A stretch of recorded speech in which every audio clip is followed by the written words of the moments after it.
galera, bom dia, boa tarde, boa noite, professor Rafael aqui e hoje eu vou fazer uma pergunta para vocês. Vocês sabem o que realmente foi o AI-5? E se sim, por que vocês estão aí na internet defendendo a volta desse instrumento de uma ditadura militar? Bom, antes de eu começar, deixa eu fazer a minha propaganda. Se você ainda não é inscrito aqui no canal, por favor, se inscreve. Isso ajuda a beça a gente a crescer e ajuda que os nossos vídeos cheguem a mais e mais pessoas. Para além disso, ativa o sininho, isso te ajuda na medida em que você recebe notificações em tempo real, sempre que eu posto algum vídeo especial, alguma videoaula ou algum vídeo como esse. Me segue também nas redes sociais, tanto no Twitter como no Instagram. Lá eu faço enquetes e reporto sobre os avanços do canal. Para além disso também, por favor, deixe o seu like no vídeo, se você concorda comigo ou se você discorda de mim, beleza? E também deixe o seu comentário, se você tem alguma dúvida sobre isso, ou se você não concorde com algum ponto que eu expresse aqui no vídeo. Bacana? Bom, a sigla AI-5 significa o Ato Institucional número 5, promulgado a 13 de dezembro de 1968 pelo então presidente, o general Costa e Silva. O AI-5, nas palavras do historiador Hélio Gaspari, significa a transição da ditadura envergonhada para a ditadura escancarada. Os atos institucionais eram a forma pela qual o governo militar, ou ainda a junta militar inicialmente, e depois os presidentes militares, começaram a governar o país. Os atos institucionais eles acabavam constituindo uma espécie de instrumento de perseguição do regime aos seus opositores políticos. Só para vocês terem uma ideia, logo depois do golpe, quando foi promulgado o ato institucional número 1, a junta militar caçou mais de 40 pessoas em seus direitos políticos.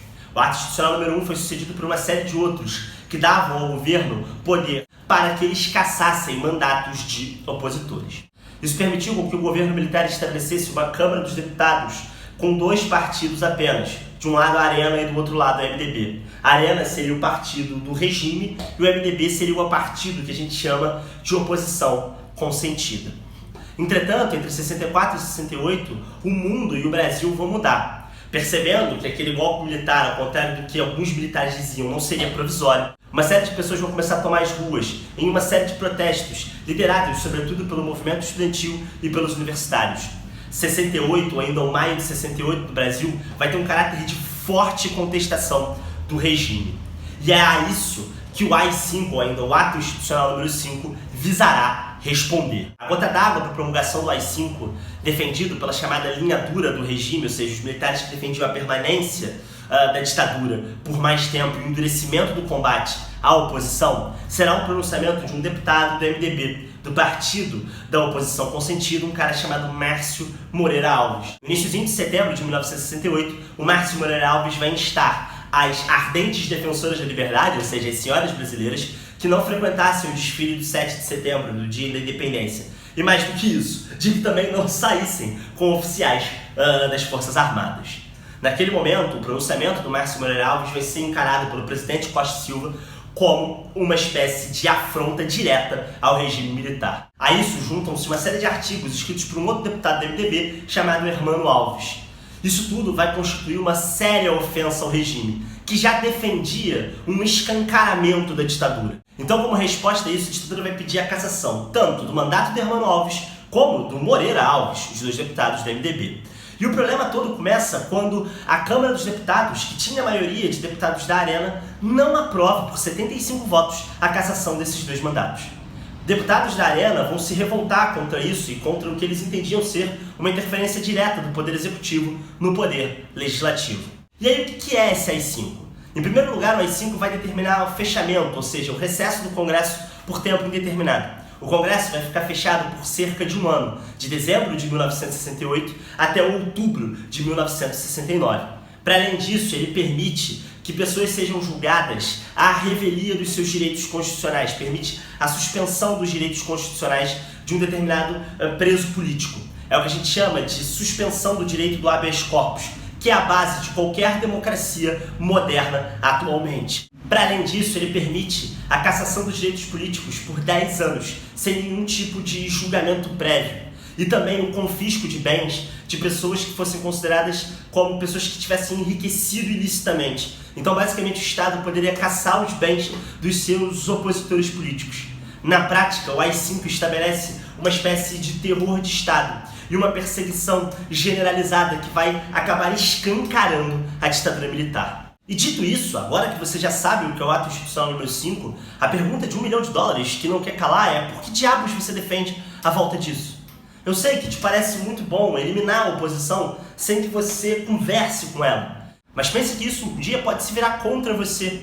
A cassação dos seus direitos políticos, o confisco dos seus bens, sem que você não tenha feito nada que não expressar a sua revolta e a sua ira contra o governo.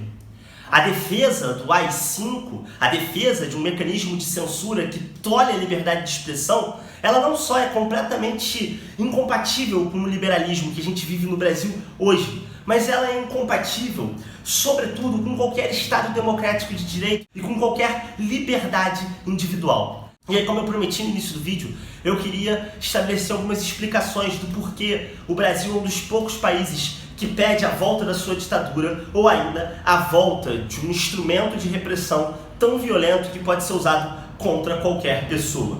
A primeira hipótese que a gente pode levantar é, de fato, a do fã-clube de político, né? Temos alguns políticos muito famosos hoje que estão no poder e que defendem a volta da ditadura militar, e aí, como você faz parte desse fã-clube, sem conhecer muito bem o que foi o ato institucional número 5, achando que ele se volta só contra opositores, achando que ninguém pode te perseguir e que um dia você não pode virar um opositor, você defende a volta do ato institucional. Uma outra hipótese que faz sentido também é a hipótese ligada a como a ditadura no Brasil foi encerrada.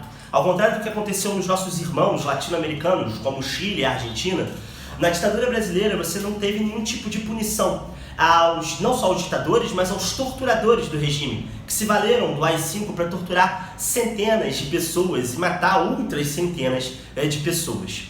Nesse sentido, então, essa lei de anistia que coroou o fim da ditadura, que perdoava tanto os perseguidos como os perseguidores, nunca permitiu que o Brasil se reconciliasse com o seu passado.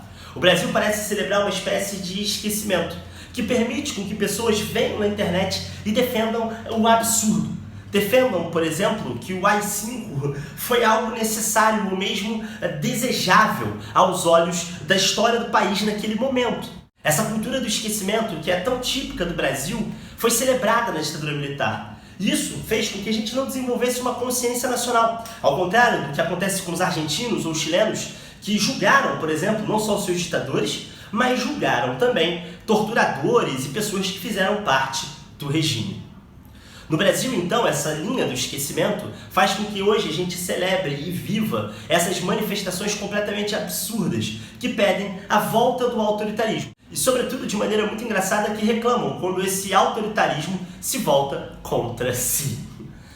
Então, galera, se você vai pedir pela volta do AI-5, pelo amor de Deus, pensa no que você está fazendo e pensa no que isso pode significar para a sua vida especificamente. Você pode ser alçado à condição de opositor do regime, à revelia da sua vontade.